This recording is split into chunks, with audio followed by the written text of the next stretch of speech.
jamaah haji debarkasi Palembang asal Sumatera Selatan sudah sampai sebanyak 17 kloter.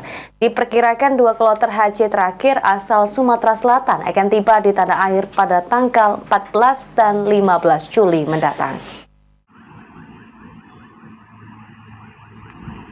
Jemaah haji kloter 17 debarkasi Palembang yang berasal dari Palembang telah tiba di tanah air dengan keadaan sehat sebanyak 449 jamaah yang berangkat ke Tanah Suci dan hanya 446 jamaah haji yang pulang ke tanah air. Abdul Kudus, Humas Kanwil Kemenak Sumatera Selatan mengatakan, dari 449 jamaah yang berangkat di kloter 17 ini, hanya 446 yang pulang ke tanah air. Sedangkan 2 jamaah haji tanazul dan 1 jamaah pulang mandiri.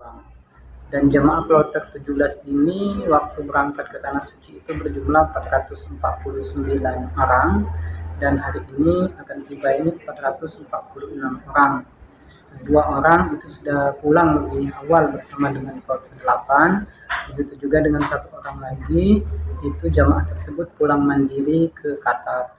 Saat ini khusus debarkasi Palembang, tersisa 2 kloter lagi jamaah haji yang akan pulang dan dijadwalkan pada tanggal 14 dan 15 Juli akan tiba di tanah air. Abdul Kudus juga berpesan kepada jamaah haji yang belum pulang untuk memanfaatkan waktu beribadah serta menjaga kesehatan. Ridho Ilahi, PAL.